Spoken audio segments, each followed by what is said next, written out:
In this video, I'm going to teach you how the smallest animals with no protection can fight off the biggest cougar and the biggest lions and the most biggest things that want to eat you or destroy you. Now remember, this works for something like a 500-pound lion that wants to destroy you. This will work for some man-eating tigers. This will work for flesh-eating, man-eating, blood-eating, animal-eating animals. Won't work for humans. Humans will fucking kill you, destroy you, just because they're for sick thrills. They will poison you for thrills. They will play doctor with your body for thrills. So remember that. Humans, dangerous no matter what you do. Humanity is fucked up, and I've learned that from my own family. But when it comes to dangerous fucking animals that want to eat you, you never have to worry. Leave the animals alone, and the ones that have to eat you follow this rule. So, in the wild, in the jungles, in any single part of the world, there are two types of small animals. One gets eaten, one survives when encountering something like a lion. So let's take something like a prairie dog or a rat or a small dog or a small oh, here's one. How about a small little bobcat versus one of these big mountain lions? The small creatures sometimes have a strategy that always works. And here's the strategy that will always work when you're about to be attacked. Make it hard for them. That fucking simple. Get your knife out, get your teeth out, and start stabbing away as they bring their paw close. Do not run, do not cower. You get big, get sharp, hiss, make noise, flap around, and make sure they prick. Make sure it hurts. If you gotta grab a thorn bush, if you gotta grab a knife, if you gotta grab a sharp stick, if you gotta try to, use brute force as they paw you, no matter what it is, you gotta protect your organs that are important and do as much pain as possible. Because no matter what creature it is, even a shark, it will not take a prey if it can cause any damage to itself. If its eyes, paws, neck, or any part of it feels pain, the animal 99% will back off. This is how small possums fight off big animals. They fight back and they make it difficult. They scratch, they peel, they hiss, and they bite. And of course, these giant tigers could kill these small animals. But if you make it hard for them and painful for them, most things will back down and not even want to bother. And these are bloodthirsty animals.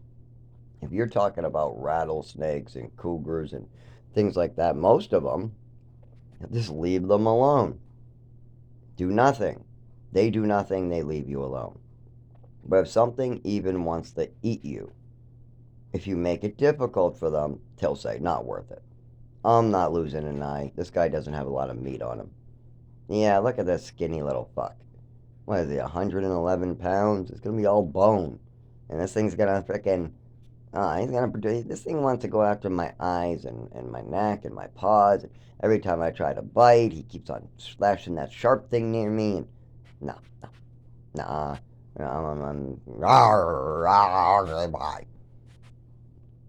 And you can watch videos of how this goes down for different small prey. Small prey that runs, cowers, or hides gets eaten. Prey that makes it difficult gets left alone. And most humans are big enough where if you just do nothing, it will leave you alone. But see, I do nothing, and humans love to suck my organs dry. I mean, my mother, for instance, absolutely. I mean, I could go over the list, but it's bad. Then you have an African American in New Mexico, so there are rattlesnakes that are less deadly than this man.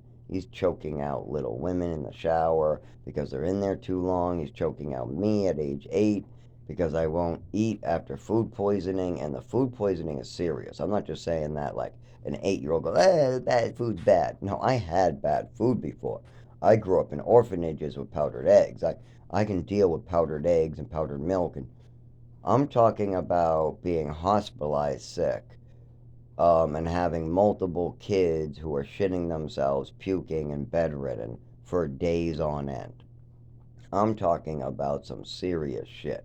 I'm talking about a fridge breaking down and them trying to force rotten milk, rotten eggs, and rotten meat onto the children because they don't want to take responsibility again for the fridge breaking. I guess there's some switch, or I don't know. There's always some bullshit with these staff members who just don't want to do their fucking jobs. It gets bad, especially in the cabins up in New Mexico when it's 2 hours to the nearest frickin' convenience store.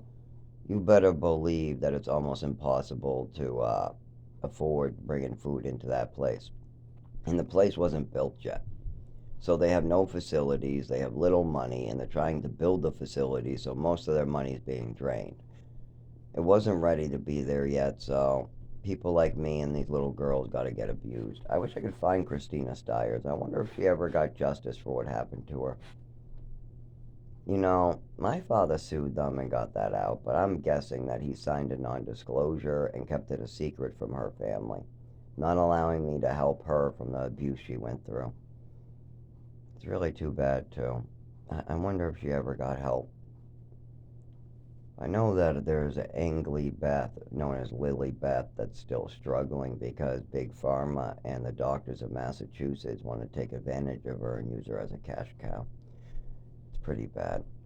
The New Mexico thing was using parents. The parents just were bad parents who didn't want to watch their kids all rich. I don't think there was a single kid there that didn't have a parent that didn't own or have some like $1 million business. Christina Stiers, her dad owned 3 different Radio Shacks. Oh, I wonder how that went for him, huh? My father, vice president of Joanne Fabrics and by property mogul. Other kid, one of them was into computer thingies, some big computer, Apple or one of those thingies. Fuck, I don't know. He was the older kid. The younger girl, she just was bragging about how her dad's rich, has to fly on planes all the time. So every kid here was like, I'm rich. And there was a Russian kid, too. There was a Russian oligarch kid. Rich freaking parents. I mean, they were wearing, like, furs and had the whole Russian oligarch look. I didn't know it then, by the way. I just thought it was weird, and that, he says he's Russian. He speaks Russian, barely speaks English. He's punching everybody out, trying to punch the staff out. The kid's just going around punching, running away. Punch, punch, punch, run, run, run. Punch, punch, punch, run, run, run. I mean, he wasn't taking the abuse, and they're like, well, why doesn't this family just draw him a map already? Something to do with these Russians. They didn't think that it was right how their son was being treated. Oh, I guess us Americans just like our kids getting abused by big black men, and the Russians, after only 3, 4 weeks of listening to their son, I guess they are a little smarter than us. I mean, I hate to say it, but the Russian oligarch kid got out of there in 4 weeks or less. Christina Stiers was there the whole time I was there getting abused. I was there for 18 months getting abused. Yeah, I gotta say, most of the kids that came with white rich parents didn't seem to do as well taking care of their kids versus a rich Russian oligarch guy. But that might not be true for every situation, that could be the exception to the rule.